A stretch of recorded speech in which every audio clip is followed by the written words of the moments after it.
नमस्कार good morning. आज नवेम्बर 19 तारिख बुधवार। आज दिन भरी अनेक बड़ गुरुत्वपूर्ण खबर गुड़िक आसी। आज चाषी को मिल टंका, अन्यपटे राज्य सरकार किसी नुआ योजना आसी। तेबे आसतु आज सकाळ आसीथिबा 20टी बड़ खबर उपरे नजर पकाइबा। नंबर 1, आज चाषी मानक मिल 2000 टंका। लक्ष लक्ष चाषी मानकर अपेक्षा आज शेष होगाक जाउछि। आज प्रधानमंत्री किसान सम्मान निधि योजनार परवर्ती किस्ती बा 21तम किस्ती मिलवाक जाउछि। तेबे कृषि मंत्री शिवराज सिंह चौहान कहिसंति कि आज दिन 1:30 समय रे प्रधानमंत्री किसान योजना रे आज 21तम किस्ती चाषी मानक जारी करा जिवो। एथिरे 18,000 कोटी टंका रु अधिक 9 कोटी रु अधिक चाषी मानक अकाउंट को स्थानांतर करा जिवो। एही आर्थिक सहायता क्षुद्र एवं नाममात्र चाषी को सार विहन एवं अन्यान्य कृषि सामग्री क्रय करने को सहायता प्रदान करा जाउछि। नंबर 2, जिलापाल को मुख्यमंत्री 9टी परामर्श। 14 मास पर पुणी थे जिलापाल मानक डाकी स्वतंत्रतार पाठ पढ़ाई मुख्यमंत्री मोहन चरण माझी। कहते बाबूंको दुर्नीति पाई सरकार बदनाम हेले वर्ष वर्ष धरी गोटे जगार महाद्रुम परी बसी गादीमोड़ा बाबूंको पाई कठोर होइचंती सरकार। आर्थिक वर्ष सुधा गादीमोड़ा बाबूंको बदली पाई निर्देश देइचंती। बाली माफिया को धरिबो ड्रोन, चोरा मद बेपारी को आउ निस्तार नाही। जिला स्तर रे लोकमानकर अभियोग शुणिबाकू मध्य मुख्यमंत्री कहिचंती ऑफिस छाड़ी जिलापाल को ग्राउंड को जिबाकू निर्देश दिया जाइछि। सरकारी कार्यालय को आसुथिबा निर्वाचित प्रतिनिधि को सम्मान देबाकू मध्य मोहन माझी कहिचंती। मन कहुछि किछि नुआ करिबा पई हेले पाखरे संबळ नाही। तेबे व्यस्त हुंतु नाही।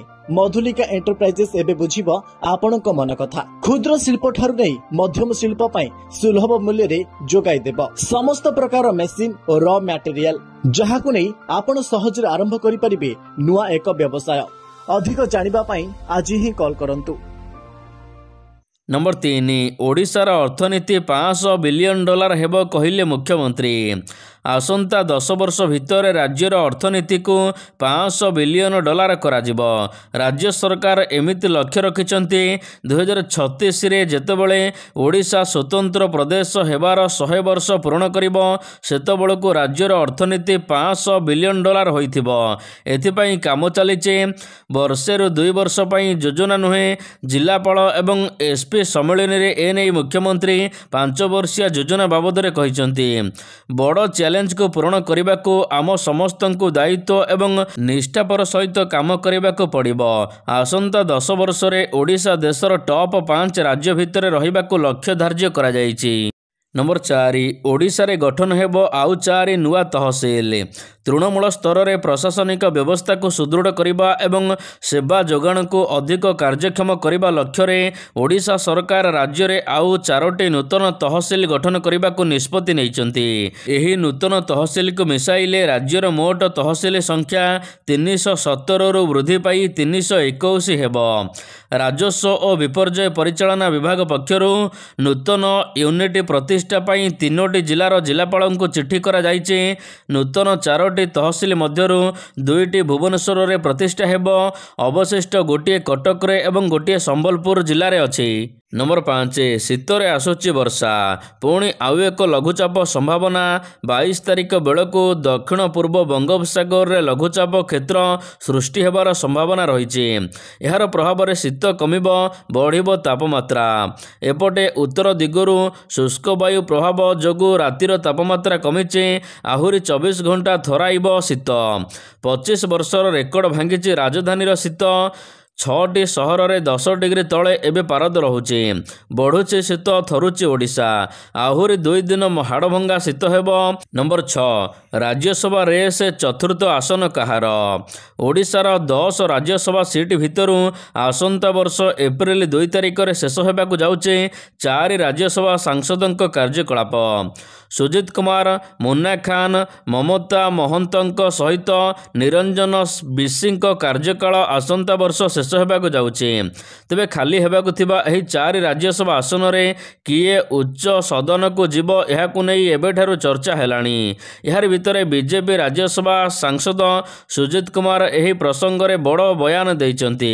ସୁଜିତ କୁମାର କହିଛନ୍ତି, ଆସନ୍ତା ବର୍ଷ ଖାଲି ହେବାକୁ ଥିବା 4ଟି ରାଜ୍ୟସଭା ଆସନ ଭିତରୁ 2ଟି ଆସନ ବିଜେପିର କ୍ଲିଅର ଅଛି। ଗୋଟିଏ ଆସନ ବିଜେଡ଼ିକୁ ଯିବ। ତେବେ ଆଉ ଗୋଟିଏ ସିଟ୍କୁ ନେଇ ଦ୍ୱନ୍ଦ୍ୱ ରହିଛି। ହେଲେ ଏହି ଚତୁର୍ଥ ସିଟ୍କୁ ବିଜେପି ନେବାର ଯଥେଷ୍ଟ ସମ୍ଭାବନା ରହିଛି ବୋଲି ସେ କହିଛନ୍ତି। ନମ୍ବର 7 ବଡ଼ ଖବର, କଟିଯିବ ଆପଣଙ୍କର ରାସନ କାର୍ଡ଼। ରାସନ କାର୍ଡ଼ଧାରୀମାନଙ୍କ ପାଇଁ ଗୁରୁତ୍ୱପୂର୍ଣ୍ଣ ଖବର ଆସିଛି, ଯାହାକୁ ନେଇ ସରକାରଙ୍କ ପକ୍ଷରୁ ବଡ଼ ସୂଚନା ଜାରି କରାଯାଇଛି। ରାସନ କାର୍ଡ଼ କେଉଁମାନଙ୍କର କଟିବ, କେଉଁମାନେ ଅଯୋଗ୍ୟ ବିବେଚିତ ହେବେ।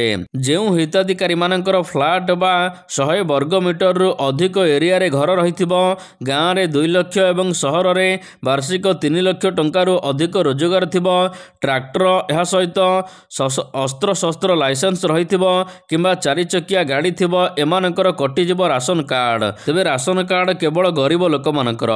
ଏଥିପାଇଁ ଏମାନଙ୍କ ବିରୁଦ୍ଧରେ ସରକାର କାର୍ଯ୍ୟାନୁଷ୍ଠାନ ନେବେ। ନମ୍ବର 8 ସାଲିଆ ସାହିରେ ଉଚ୍ଛେଦ। ସକାଳ ପ୍ରାୟ 9ଟା ସ୍ଥାନ ଭୁବନେଶ୍ୱରର ସାଲିଆ ସାହି। ଜେସିବି ଏବଂ ପୋଲିସ ଫୋର୍ସ ଆସି ପହଞ୍ଚିଲେ ଏବଂ ବିଏମ୍ସି ବିଡ଼ିଏ ଅଧିକାରୀ ମଧ୍ୟ ଆସି ପହଞ୍ଚିଲେ। ତୁରନ୍ତ ଘର ଖାଲିବାକୁ ଡାକବାଜି ଯନ୍ତ୍ର ଯୋଗେ ଘୋଷଣା ହେଲା। ଆଉ ଏହାପରେ ଆରମ୍ଭ ହେଲା ଉଚ୍ଛେଦ। ନିମିଷକରେ ମାଟିରେ ମିଶିଲା ବେଆଇନ ନିର୍ମାଣ। ସବୁଠାରୁ ବଡ଼ କଥା ହେଉଛି, ଘର ବଞ୍ଚାଇବା ଲାଗି ନିଜ ଜୀବନକୁ ଖାତିର ନ କରି ଜେସିବି ଆଗରେ ଶୋଇପଡ଼ୁଥିଲେ ଲୋକ। ସେହିପରି ଆଉ ଏକ ଦୃଶ୍ୟ ଦେଖିବାକୁ ମିଳିଥିଲା। ଘରେ ଉଚ୍ଛେଦ ବେଳେ ଜଣେ ବସ୍ତି ବାସିନ୍ଦା କୋର୍ଟ ପେପର ଧରି ଘର ନ ଭାଙ୍ଗିବାକୁ ଅଧିକାରୀଙ୍କ ନିକଟରେ ଦାବି କରିଥିଲେ। ଗତକାଲି 30 ଜଣଙ୍କର ଘର ଭଙ୍ଗା ଯାଇଛି। ଆହୁରି ଘର ମଧ୍ୟ ଭଙ୍ଗାଯିବ। ଆଗକୁ ଉଚ୍ଛେଦ ଜାରି ରହିବ। ପ୍ରାୟ 517 ଘର ଉଚ୍ଛେଦ କରିବାକୁ ଲକ୍ଷ୍ୟ ରଖାଯାଇଛି। ଥଇଥାନ ନ କରି ବିଏମ୍ସି ପକ୍ଷରୁ ବେଆଇନ ଭାବରେ ଉଚ୍ଛେଦ କରାଯାଉଥିବା ବସ୍ତି ବାସିନ୍ଦା ଅଭିଯୋଗ କରିଛନ୍ତି। ନମ୍ବର 9 ଧନୁଯାତ୍ରା ପାଇଲା ନୂଆ କଂସ। ବୃହତ ମୁକ୍ତାକାଶ ରଙ୍ଗମଞ୍ଚ ବରଗଡ଼ ଧନୁଯାତ୍ରା ମହୋତ୍ସବ ଆସନ୍ତା ଡିସେମ୍ବର ମାସ 24 ତାରିଖ ଠାରୁ ଆରମ୍ଭ ହେବ। ଦୀର୍ଘ 11 ଦିନ ବ୍ୟାପୀ ଆସନ୍ତା ଜାନୁଆରୀ 2026 3 ତାରିଖ ପର୍ଯ୍ୟନ୍ତ ଏହି ମହୋତ୍ସବ ଚାଲିବ। ଏଥର ମହୋତ୍ସବରେ ଅଭିନୟ ପାଇଁ କଂସ ସମେତ ଅନ୍ୟାନ୍ୟ ପ୍ରମୁଖ ଚରିତ୍ର କଳାକାରମାନେ ଚୟନ ହୋଇଛନ୍ତି। ବରଗଡ଼ ଜିଲ୍ଲା ଭେଡ଼େନ ବ୍ଲକ ଚିରାଣ୍ଡ ଗ୍ରାମର ସୁନୀଲ ମେହେର ବରଗଡ଼ କଂସ ଅଭିନୟ କରିବାକୁ ମନୋନୀତ ହୋଇଛନ୍ତି। ସେହିପରି ଆହୁରି ଅନେକ କଳାକାରମାନେ ମଧ୍ୟ ଚୟନ ହୋଇଛନ୍ତି। ଡିସେମ୍ବର 24 ତାରିଖରୁ ଜାନୁଆରୀ 3 ତାରିଖ ପର୍ଯ୍ୟନ୍ତ ବରଗଡ଼ ଧନୁଯାତ୍ରା ମହୋତ୍ସବ ଚାଲିବ। ନମ୍ବର 10 ଜନ୍ମ ମାଟିରେ ହ୍ୟୁମାନଙ୍କର ଶେଷକୃତ୍ୟ। ଓଡ଼ିଆ ସଙ୍ଗୀତ ଜଗତର ଚର୍ଚ୍ଚିତ ଏବଂ ଲୋକପ୍ରିୟ ଗାୟକ ହ୍ୟୁମାନ ସାଗରଙ୍କ ଶେଷକୃତ୍ୟ ଗତକାଲି ସନ୍ଧ୍ୟାରେ ବଲାଙ୍ଗୀର ଜିଲ୍ଲା ଟିଟିଲାଗଡ଼ରେ ସମ୍ପୂର୍ଣ୍ଣ ହୋଇଛି। ହ୍ୟୁମାନ ସାଗରଙ୍କ ଅନ୍ତିମ ବିଦାୟ ପାଇଁ ସ୍ଥାନୀୟ ଏକ ଚର୍ଚ୍ଚରେ କରାଯାଇଥିଲା ସମ୍ପୂର୍ଣ୍ଣ ବ୍ୟବସ୍ଥା। ତେବେ ଏହି କାର୍ଯ୍ୟକ୍ରମରେ ଲକ୍ଷ ଲକ୍ଷ ପ୍ରଶଂସକ ଏବଂ ଶୁଭେଚ୍ଛୁ ସାମିଲ ହୋଇ ମର ଶରୀରକୁ ଅଶ୍ରୁଳ ବିଦାୟ ଦେଇଥିଲେ। ପାର୍ଥିବ ଶରୀରରେ ଶେଷ ଦର୍ଶନ କରିବାକୁ ବଲାଙ୍ଗୀର କଣ୍ଟାବାଞ୍ଜି ସଇଁତଳାରୁ ପ୍ରଶଂସକମାନେ ଛୁଟି ଆସିଥିଲେ। ନମ୍ବର 11 90% ବିଧାୟକ କୋଟିପତି। ବିହାରର ନୂଆ ବିଧାନସଭାକୁ ନିର୍ବାଚିତ ଅଧାରୁ ଅଧିକ ବିଧାୟକଙ୍କ ନାଁରେ ଅପରାଧିକ ମାମଲା ରହିଛି। 90% ବିଧାୟକ କୋଟିପତି। ସବୁଠାରୁ ଗୁରୁତ୍ୱପୂର୍ଣ୍ଣ କଥା ହେଲା, ଅଧାରୁ ଅଧିକ ବିଧାୟକଙ୍କ ନାଁରେ ଅପରାଧିକ ମାମଲା ଥିଲେ ବି ଗତ ବିଧାନସଭା ତୁଳନାରେ ଅପରାଧିକ ରେକର୍ଡ ଥିବା ବିଧାୟକଙ୍କ ସଂଖ୍ୟା କମିଛି।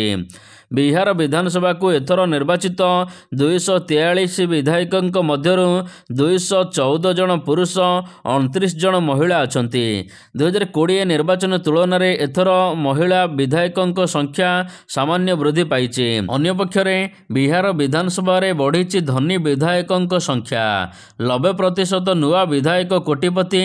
10 ଜଣଙ୍କ ମଧ୍ୟରେ ଜଣେ ବିଧାୟକ କୋଟିପତିରୁ ଅଧିକ ସମ୍ପତ୍ତି ରଖିଛନ୍ତି। 2020ରେ 81% କୋଟିପତି ବିଧାୟକ ଥିବାବେଳେ 2025ରେ ଏହି ସଂଖ୍ୟା ବଢ଼ିଛି। ନମ୍ବର 12 ଆଜି ସକାଳେ ବସିବ ବିଧାୟକ ଦଳ ବୈଠକ। ବିହାର ବିଜେପି ବିଧାୟକ ଦଳ ବୈଠକ ଆଜି ହେବାକୁ ଯାଉଛି। ଏଥିପାଇଁ ଉତ୍ତରପ୍ରଦେଶର ଉପମୁଖ୍ୟମନ୍ତ୍ରୀ କେଶବ ପ୍ରସାଦ ମୌର୍ଯ୍ୟଙ୍କୁ ପର୍ଯ୍ୟବେକ୍ଷକ ଭାବରେ ନିଯୁକ୍ତି ଦିଆଯାଇଛି। ସ୍ୱାଧୀ ରଞ୍ଜନ ଜ୍ୟୋତି ଏବଂ ଅର୍ଜୁନ ରାମ ମେଘୱାଲାଙ୍କୁ ସହ ପର୍ଯ୍ୟବେକ୍ଷକ ଭାବରେ ନିଯୁକ୍ତି କରାଯାଇଛି। ଆଜି ସକାଳ 10ଟାରେ ପାଟନାରେ ଅନୁଷ୍ଠିତ ହେବ ବିଧାୟକ ଦଳ ବୈଠକ। କେଶବ ପ୍ରସାଦ ମୌର୍ଯ୍ୟ ବିହାର ନିର୍ବାଚନ ପାଇଁ ବିଜେପିର ସହପ୍ରହାରୀ ଭାବରେ ମଧ୍ୟ କାମ କରୁଥିଲେ। ଆଜି ଶପଥ ଗ୍ରହଣ ଉତ୍ସବ ପାଇଁ ମଧ୍ୟ ନିଷ୍ପତ୍ତି ନିଆଯିବ।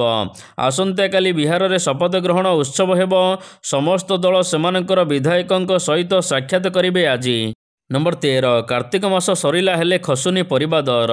ପବିତ୍ର କାର୍ତ୍ତିକ ମାସ ସରିଯାଇଛି, ତଥାପି ପନିପରିବା ଦର କମୁନାହିଁ, ଯାହାକୁ ନେଇ ଚିନ୍ତାରେ ଖାଉଟି। ତେବେ ଆଳୁ, ବାଇଗଣ, ପିଆଜ ଏବଂ ଲଙ୍କା ଆଦି ସମସ୍ତ ପରିବା ଆକାଶ ଛୁଆଁ ରହିଛି। ଗଞ୍ଜାମ ସହରରେ ବାଇଗଣ ପ୍ରତି କିଲୋ 60 ଟଙ୍କା, ବିନ୍ସ 120, ଲଙ୍କା କିଲୋ ପିଛା 100 ଟଙ୍କା, ପୋଟଳ 80 ଟଙ୍କା, ସଜନା 140 ଟଙ୍କା, ଟମାଟୋ 60 ଟଙ୍କାରେ ବିକ୍ରି ହେଉଛି।